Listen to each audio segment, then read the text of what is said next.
Welcome, everybody. My name is Rick Murdock, and this is our off the shelf series for January 19th, 2021. Um, our first of the year, and we're grateful that you take the time to come check this out. You may notice that there aren't other participants on this call right now. That's because we had this session earlier, and I forgot to hit record. So I'm going to recreate the session for those of you that weren't able to join us live, so that you can see what we talked about, and hopefully we'll do okay. Um, I'm Rick Murdock. I am a leadership and organizational development specialist with the state of Utah. DHRM is my agency. I work with a team of basically trainers, and we do a lot of leadership stuff. And I've got my email address there because I'd love to be able to interact with you. If you have any questions, or if you'd like to chat about these concepts further, or if you have anything else you'd like to address with me, I'd love to interact with you. So jot it down, rsmurdock@utah.gov, and feel free to hit me up anytime. Um, Today's topic is change. We're going to talk about change. I think, let's see. Oh, I'm at the end. Hold on, let me get to the front here. There we go. Today's topic is change. We're going to talk a little bit about change and I think it's a fitting topic for this time of year, beginning of the year. We've got lots of things going on. Yesterday was Martin Luther King Jr. Day.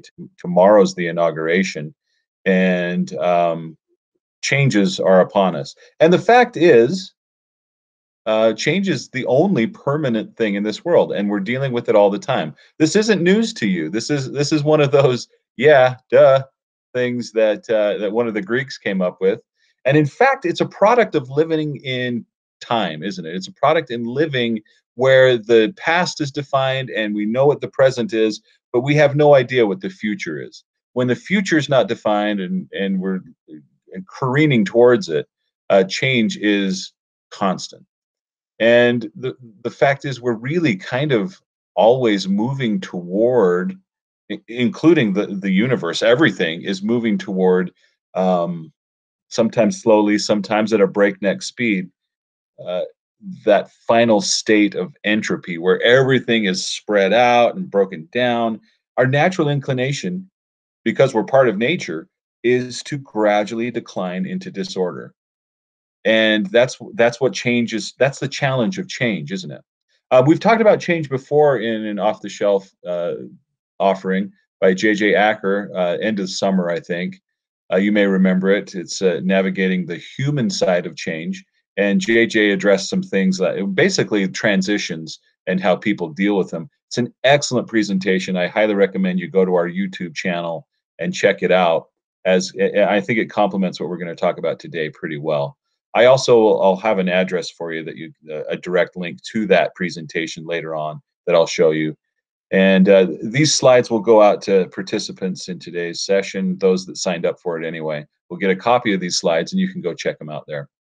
Okay, so Václav Havel, he was the last president of Czechoslovakia and the first president of the Czech Republic. So he's the one that oversaw the transition from communism. So he's been through a lot of change. He said this: the constant increase of entropy is the basic law of the universe. So the universe is always headed toward disorder and entropy. And if that's the case, Havel continues, so it is the basic law of life to be ever more highly structured and to struggle against entropy. So we're always moving towards, we're always kind of degrading over time. We're always moving towards entropy. Our job is to struggle against that and to become more and more highly structured. And that's really kind of the whole thing behind change management. As JJ in his session earlier, late summer, said, if you were to go to Amazon and just type in change management books, you would find at least 50,000 titles. People are constantly talking about change and how to deal with change and what we do. So honestly, there is no way that what we're going to talk about today can be comprehensive. It's just not possible. There's always something else to talk about we're dealing with change. But we will try to address these three things. We're going to try to look at the change process. I didn't, I didn't show you the quote. I forgot to click ahead. There's the quote from Václav Havel. And here's our agenda. We're going to talk about the change process. We're going to talk about human responses to change. And then we're going to talk a little bit about what it takes to succeed when dealing with change. Um, if you wouldn't mind, just come along with me. I've got a couple of polls that I'd like you to participate in. And the way we'll do that is through this app, the Poll Everywhere app.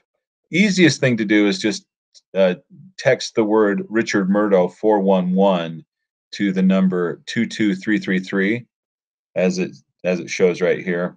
Richard Murdo 411. Text that word to this number, and you can participate in the poll. If you don't have your cell phone handy, you can go there on a web browser, just pollev.com/Richard Murdo 411. Or if you've got your phone there and don't want to text, you can point your camera at this QR code and it'll open it up in a browser. The easiest thing to do to participate is to go here. Let's just test that out, shall we? In order to test this poll thing, just take a second to think about this. In one word, describe how you feel when things change. You can send multiple texts, but just one word per text, please. Just a word that describes in your mind how change feels. Let's let those come in for a second, and then we'll go take a look at what the results are. I'm going to move over here, and we'll look at the poll results. There it is. All right, so we're seeing a couple of things. This word excited, that is been used by the most amount of people. This site makes them larger when they're used more than once. So that's the most used word, excited. We've also got scared, uncomfortable, anxious, stressed, nervous, unsettled, chaos, tense. So we've got a whole lot of negative words and then a couple of positive words: excited, opportunistic, and anticipation. I think we can learn something from that. We do deal with change constantly. And the weird thing is, we're kind of wired to not like change. And yeah, we can be excited about it. Positive change is great. We like things, new things. But a lot of times we spend time kind of fearful and feeling weird about new things coming on. Let's go back to our slideshow here.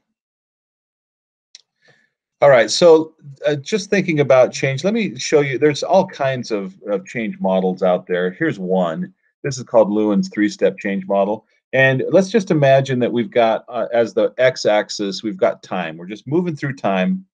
And then the y-axis is quality. And that line there, this line right here, is a product or service or a task that we do in our work.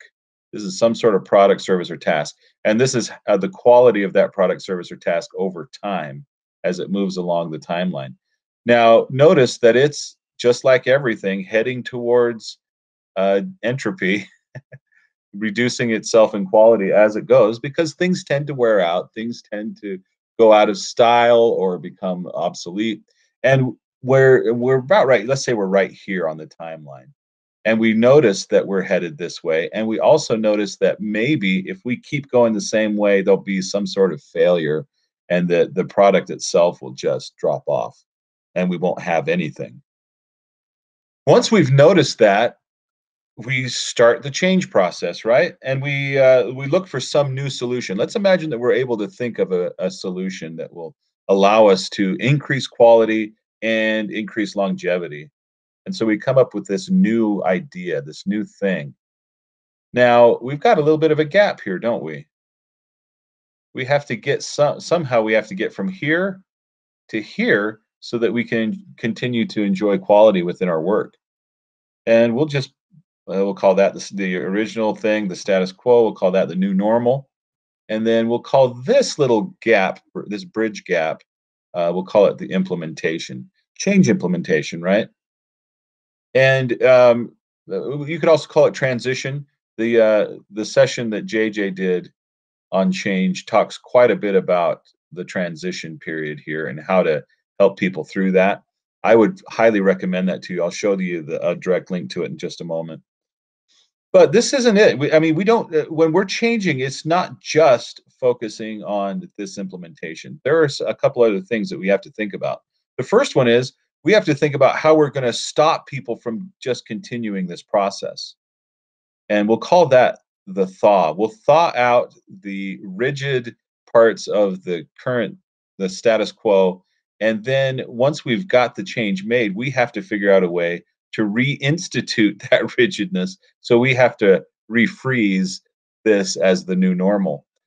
So as soon as we know that we need to make a change, we start the thaw. Even when we're not quite ready for the implementation, we have to start getting people thinking, "Oh, this thing can't go on forever. We've got to start thinking of new solutions." And then once we've got it implemented, we have to start thinking about this is how we do things now. This is Llewellyn's three-step change model, and the steps are here: thaw, implement, freeze. If you want more information on how that implementation can work, there is a direct link right there. And like I said, anybody that signed up to participate in this session will get these slides. They should be in your email already, in fact. And you can just click there and head straight over to JJ's presentation. Now, one thing, when I look at this slide, it looks like a chaotic mess, doesn't it? And I thought after I designed it, I'm like, I probably should try to clean this up. But really, it is kind of fitting that it is a little bit messy. Change is not a straightforward thing a lot of times. Sometimes it is messy and sometimes it feels chaotic. In fact, it almost always feels chaotic because we're adjusting to something that we're not familiar with. Uh, we humans, we really, really like pattern and repetition and routine. And when it's disrupted, it feels chaotic. And so it's probably fitting that this slide isn't the prettiest thing you've ever seen. We need to talk about John Kotter, though, because John Kotter is probably the father of all the schools of thought when it comes to change. His change model is basically it's foundational to most change models, and it is a kind of a helpful thing to talk through. So he has 8 steps to his change model. The first one is you recognize a need for change, and then as soon as you've done that, you start to put urgency behind it. There's our urgency right there. Now, urgency is really, whenever we're talking about urgency, we mean that we've put some sort of deadline on it. You've put some sort of timeline on it. So when you notice a need for change, the way that we add urgency to it is to set some sort of cutoff date. We have to have made this change by this time next year, or we have to get this change initiative done by spring so that we can go into our next season, whatever. We have to put some sort of deadline on it in order to increase urgency. So that's the first step. Once we've kind of identified the change and we've put a little bit of a timeline to it, then we go and we find who the stakeholders are and the decision makers that are involved with this particular change. And we build a coalition. We bring them in. We're going to need their decision making ability. So we bring them in as kind of a guiding team. We'll call it the coalition, the guiding coalition. Once you've got that in place, your guiding coalition, now it's time to sit down with that group and really paint a vision of what the future will look like.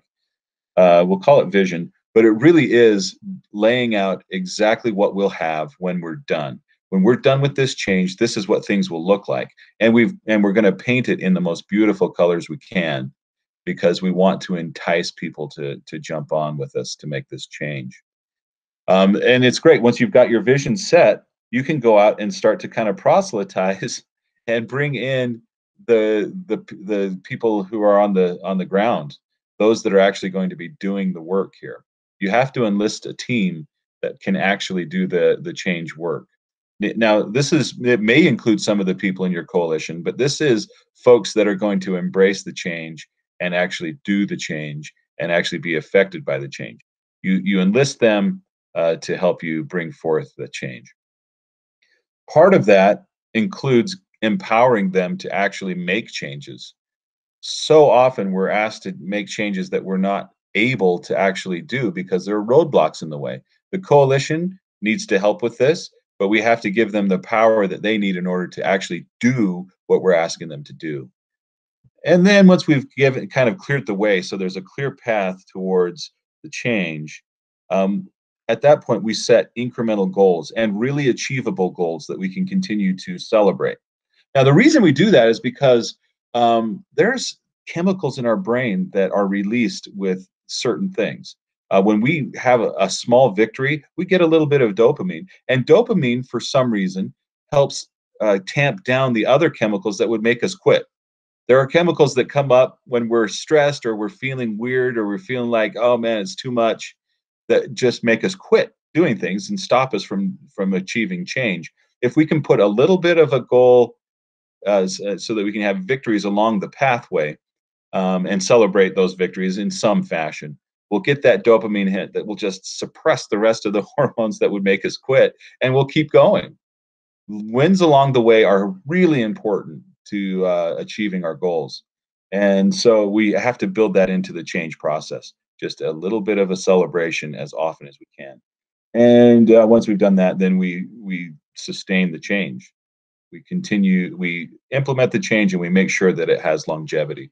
Again, that kind of goes back to the three-step model I just showed you where we refreeze the new normal. That's not to say that the new normal stays forever. It's obviously also degrading, but at some point will change again. But we will freeze it in place for as long as it's useful.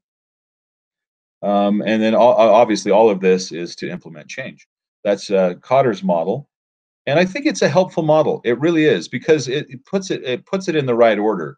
We've identified the change. We make it urgent by adding some deadlines to it. We build our coalition of decision makers. We paint a vision using that coalition. Then we get the people who are actually going to be doing the change. We empower them to make the change. We set some early and often victories, and then we keep it sustained. Pretty simple, pretty straightforward, but that's really how it's done. And I think successful change generally will hit each of these markers, whether they're intentionally doing it or not. All right. So, with that in mind, it is important for us to take a moment every so often and really look into the future, look at our current state, and see what it is that we need to change. I'm going to give you 30 seconds right now to think about what will be different for you in the next 5 years. And then maybe you can use that as a basis for having a planning session for how you're going to accomplish it. Think about what will be different for you in the next 5 years. I think it's best to think about it in terms of, in positive terms, like things will be great for me in 5 years, and here's how, here's why. Take 30 seconds and think through that for a moment.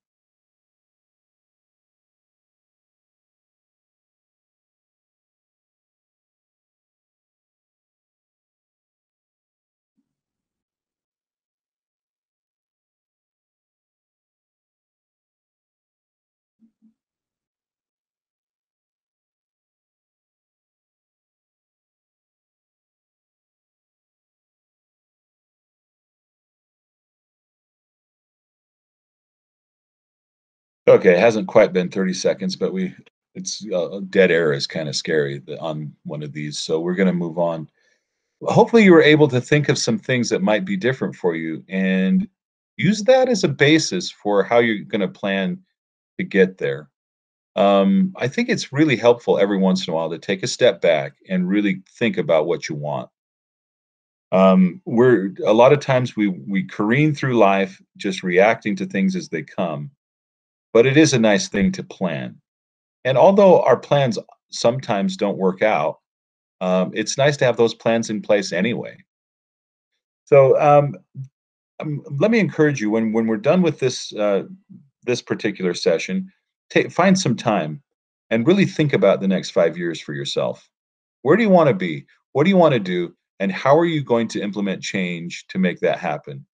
Who is your coalition? Who are the people that you need to enlist? What is the vision of it? What are the roadblocks? And how can you set some goals that will help you along the way? All right. Now, we have to think about this because this is reality. When change comes, there almost always is some kind of resistance. Why don't we yeah, let's do this. To that same number, 22333, why don't you text me a word or a phrase that indicates why people resist? There's always resistance to change, always. Why? Let's go take a look at that. Let's see how what we see when they come in.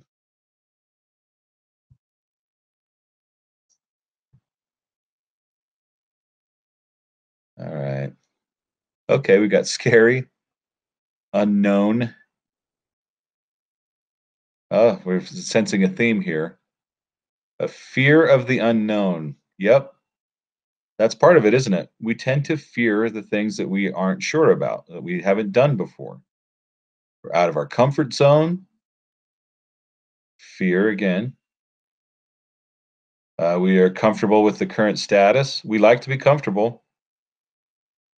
And in fact, until we're comfortable again, we're going to feel that we're going to want to resist. It's going to be just part of our natural reaction to change. Oh, we feel obsolete. That's an interesting word there. Requires focus to change. There's no guarantees that we'll succeed. Excellent. That's not easy. Anything new can be hard to change. Yeah, that's great. All right. Fear of failure. Yeah, all of these reasons and anything that kind of is adjacent to those reasons are reasons that we resist. And in fact, resistance isn't necessarily a bad sign. In fact, resistance can really mean two things. There's two ways to look at resistance.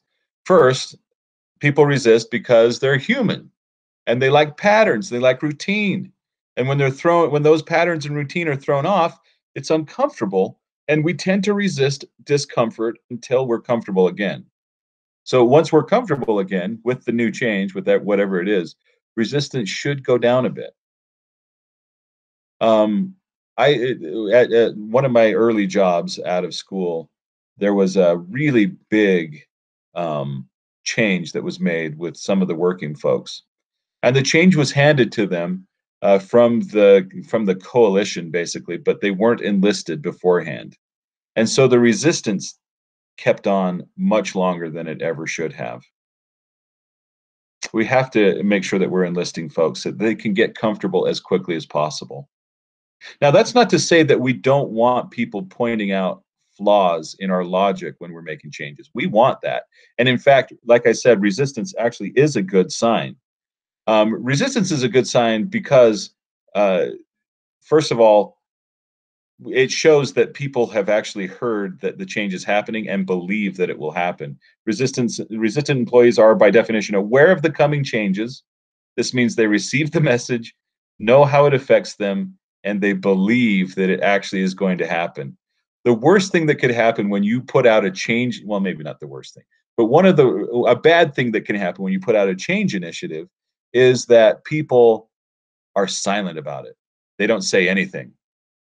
That's probably, if that happens, if you don't get the pushback and you just don't hear anything, chances are your folks don't believe that that change will actually happen, that they are just going to wait it out. The resistance comes when they know it will actually happen. And and the best tool for actually bringing people along and helping them reestablish their comfort level is communication. Transparent communication will go so far in helping people through their resistance. And when you're trying to get something changed, just expect resistance, make it part of the process. Embrace it because that is where the best learning comes from. People will point out all of the flaws in your logic, and it also means that people believe it's actually going to affect them. And so it means it's working. Like I said, communication is our best tool to help with resistance.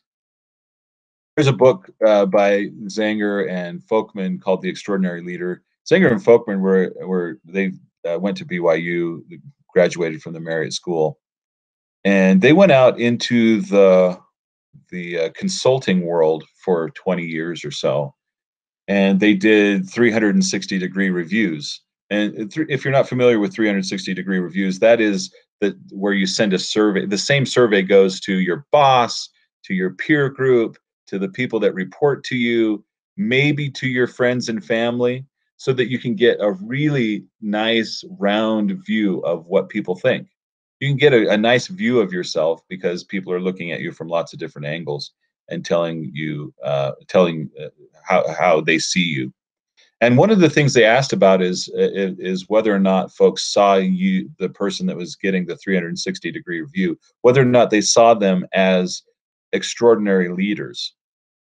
And Zenger and Folkman, after 20 years of doing this, realized that they had just a mountain of data that indicated what it takes to be an extraordinary leader. And so they started calling through it, and they found that there were 16 competencies, one of which is the ability to powerfully and prolifically communicate. Let me show you the 16 competencies. They're broken into 5 areas: focusing on results, leading change, obviously. Having high character is kind of the foundation of all of this, and then interpersonal skills, being able to connect with folks, and personal capability, or being able to do the actual work.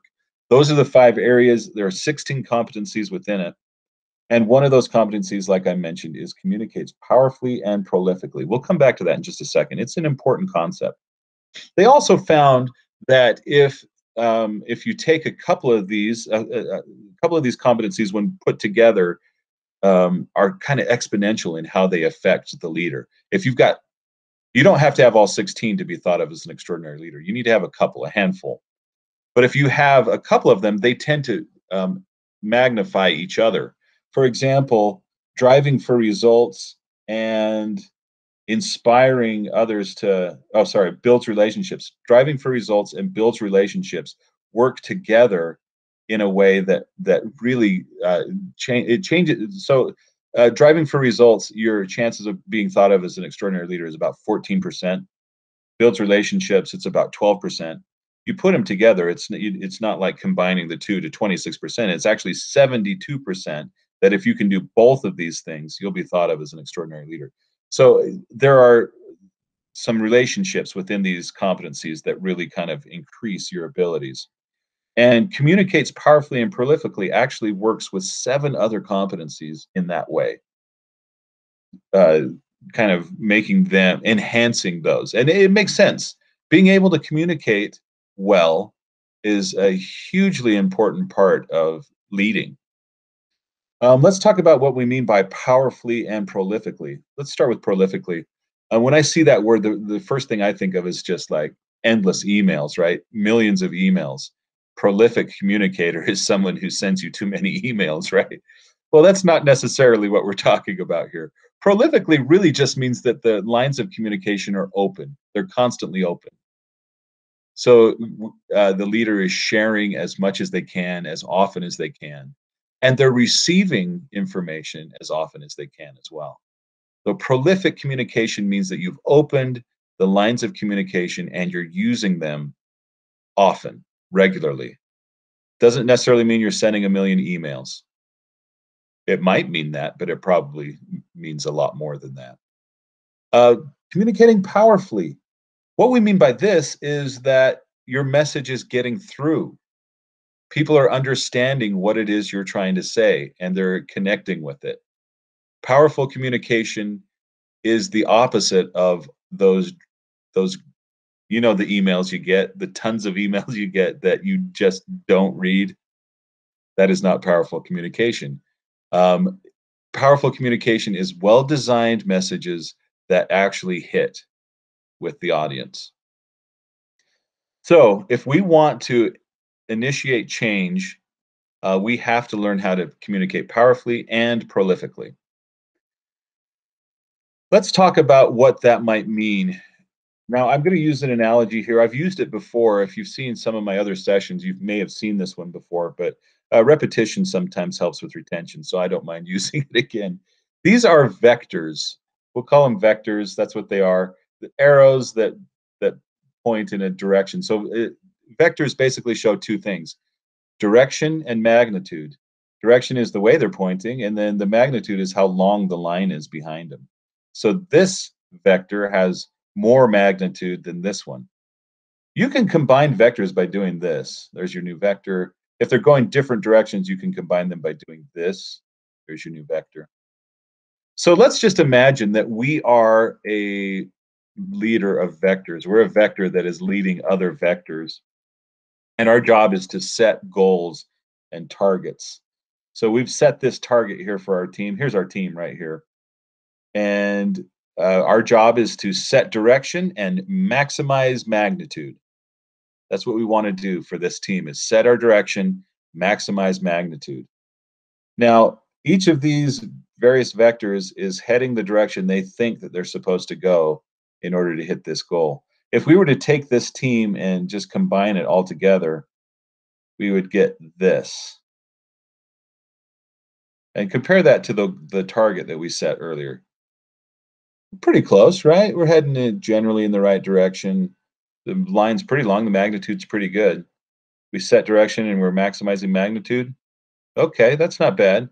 But what imagine that if we can actually get everybody heading the same direction. What does that do for this team of vectors? Well, if we were to try to combine them, oh, we're out of space already here, so let's scale it back. All right, that's our magnitude and our direction. Don't have the target there, but you can imagine that it would have gone right through the target. We would have hit it perfectly. Let's compare it to that first team. There's a difference if we can get people, vectors, we can get people going in the same direction. There is some real potential for maximizing magnitude, so to speak. Let's imagine this team. What's going on with this team? What's the magnitude? Yeah, we've got vectors that are too focused on each other or completely ignoring each other. They're not focused on the goal. They're not heading in the same direction. They are focused on each other. And when that happens, we tend to lose out on magnitude. Um, as you can see, if you were to calculate this team's magnitude, it would be near zero. What about this team?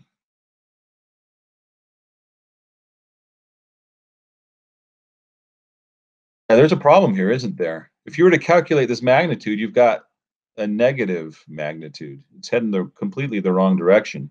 Now, I like this little guy. Come on, guys, turn it around. But all of these folks are headed the other way. So this manager has a challenge here. The first thing I might do if I were the leader, I might take a step back and see if I'm actually setting the right direction. Maybe this team knows better than I do. And maybe the direction they're going is the right direction and I'm mixed up.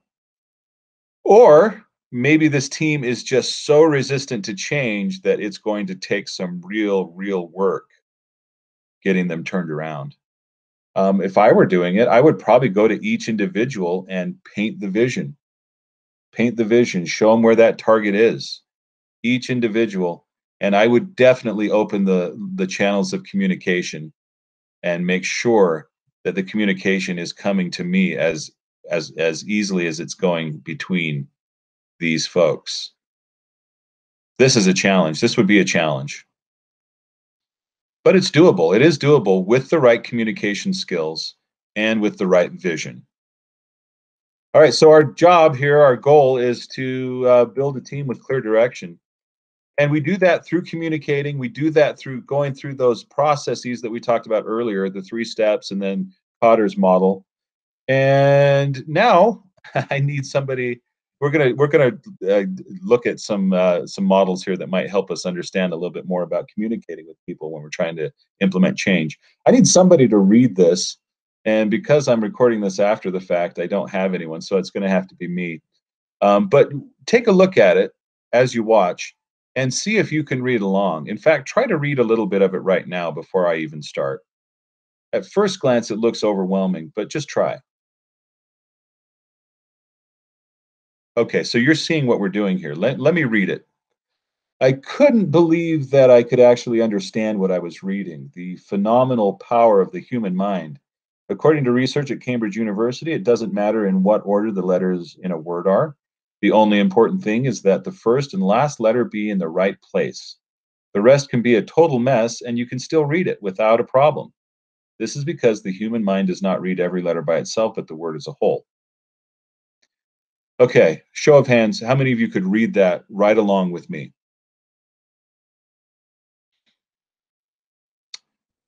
Yeah. So there's some things that we can learn here. First of all, when we first glanced at it, it looked like a convoluted mess. It looked like something that there's no way we could possibly do that.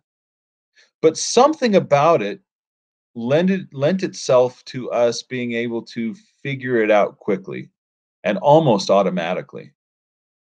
Let's think for just a moment if we had asked somebody that can read English phonetically but doesn't understand English. If we asked somebody that had that skill set to do this, how would they have done? Not well, right? We needed some sort of context to help us understand what the pattern was. And as soon as we recognized the pattern, we were all over it. We were just fine. We could read it. No problem. Oh, by the way, I should mention this is not according to some research at Cambridge. This is just an internet meme. I don't know why they always have to like give false authority. It undermines the whole thing. But the illustrations are still good. We bring our context into situations. We bring our context with us. In our case, we are all English speakers, and so we can read this just fine because we understand English and we can adjust to the new pattern without any problem. It's good to remember that. It's good to remember that we bring context with us. Let me try to illustrate that again. I've got a task for you, and I want to set some context for it. So I've got a slide up here. It's an inverse of the American flag. If you would just put your eyes, just focus on that white dot in the center. Just look at that white dot in the center for about 30 seconds, if you could. It'll take us a minute. We need to really set context here. So we're going to set context by staring at that white dot. Just stare right at it. Try not to move your eyes too much. Blink if you need to, no problem. Just stare at it for as long as you can handle, um, for about 30 seconds. That is how we're going to set context. Now, I'm going to have a task for you to do as soon as we're done setting context. And let me explain what that task is while you're still setting context there. I'm going to bring up a white slide, just a regular plain white slide, and I'm going to ask you to look at it, and I'm going to ask you to see a white slide. So your task is to just sit there. You don't have to do anything. You don't have to report back on it. I'm just going to ask you to do this. Just look at a white slide and see a white slide. That's it. That's all I'm asking. Sounds pretty simple. We're getting close to our context being set here. So I'm going to provide for you a white slide, and I'm going to ask you to look at it in about 5, 4, 3, 2, 1. Okay, just look at that white slide and see a white slide, please. Almost impossible, isn't it? We've got, I assume, if you kept your eyes on that white dot, you're seeing the inverse of the American flag. You're actually seeing red, white, and blue, and you can't see a white slide exactly. Give it a couple of seconds and that will fade. Give it a little time and you'll be able to do what I've asked you to do. But initially, you brought your context with you and it changed what you saw. That is something that we need to remember when we're faced with change. Remember for ourselves as well as for people that we're asking to come into change. Contexts come with the individual, and it's important for us to understand our audience, so to speak, well enough to know that they're bringing context. Shared context is really important to change too, but just we have to keep in mind that we bring our own context into these things. All right, let's talk about one more thing. This is the DICE model, and I think this is helpful to us as we go to initiate change. The model stands for duration, integrity, commitment, and effort. And here are the authors. This is from an article, Harvard Business Review, about 10 years ago or so. But I really do like the way they break this down because it's helpful to think about change in structured ways because change is so nebulous, it's so chaotic that if we can think about it in structured ways, it helps. Okay, so when we talk about duration, we're talking about um, the length of the project, the length of the change project from beginning to end, but we're also talking about how often we check in on that project.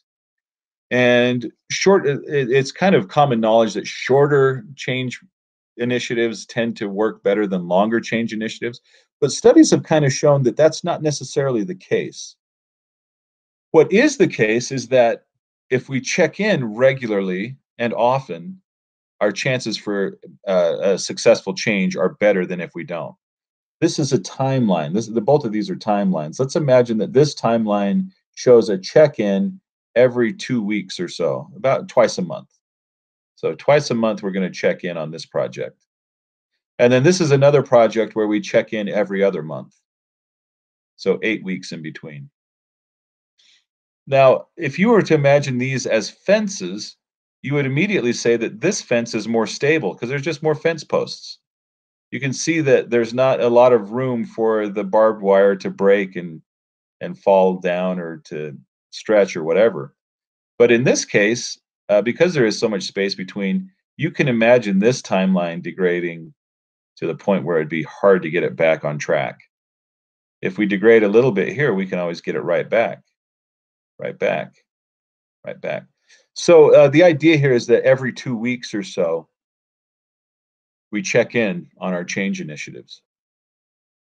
And we do it in a way that is not punitive. We're not looking to punish anybody for not getting much done. We're just checking in. We're keeping people motivated. We're looking for reasons to celebrate so that we can get that inhibiting hit of dopamine to keep our quit hormones down. And so we're going to do that about twice a month. And if we do that, our chances of actually succeeding are good. It also makes us a little more agile. If we find something that's broken in our process that we've come up with, we can quickly change it and make adjustments as we go. This is just good practice. These meetings would be pretty short. They would be very transparent. You'd be able to tell what's working and what's not working. You can talk about positives and negatives as they come. And then you can continue to remove whatever obstacles come. My suggestion to you is to implement this twice a month meetings when you're doing a change, twice a month.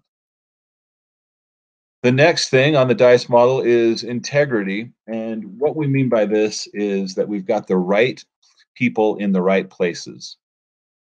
We've got folks that can do the work, that know the work, that are bought in to the change. We've actually also got folks that maybe aren't bought in that will push back against things that don't make sense. Our team design is strong, in other words, and it's in place, and it adds integrity to the change. We've got the right team working on the change. The next one is commitment. And there are two groups that we're talking about when we think about commitment in this context. The first one is that coalition that we talked about, the decision makers, the people that have the authority to allocate funds or whatever you need in order to make the change actually happen. And the other group are the folks that are actually implementing the change, the workers. We have to get commitment from both of these groups in order to make changes take root. We need visible backing from the most influential executives. That doesn't necessarily mean the highest ranking executives, just the most influential. And we also need to think about enthusiasm or lack of enthusiasm for the people who have to deal with the new systems, processes, or ways of working. We think about these two groups. We get their commitment. And then finally, we have to consider the effort that it will take. We're asking people to help implement a change, and we're asking them to do something that might be difficult.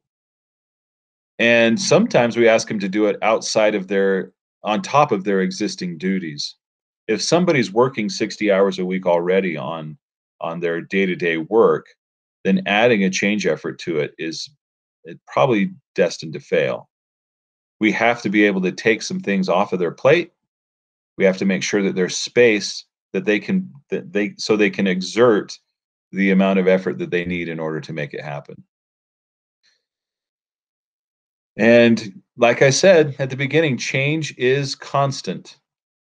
It is with us all the time. And if we aren't aware of it, and if we're not planning for it, we will continue to move towards entropy with bad end results. That's all I've got for you today. Thank you for your time and your attention. Um, you should be able to review this as a recording on our YouTube channel. We will have our next off the shelf series presentation early February, February 3rd, I believe it is, or we'll talk about habits. We'll have a guest presenter that time from, I believe, from DWS, Lance Olson, and we'll be sending out more information as we get closer. Thanks for your time, your attention, and we will talk to you soon.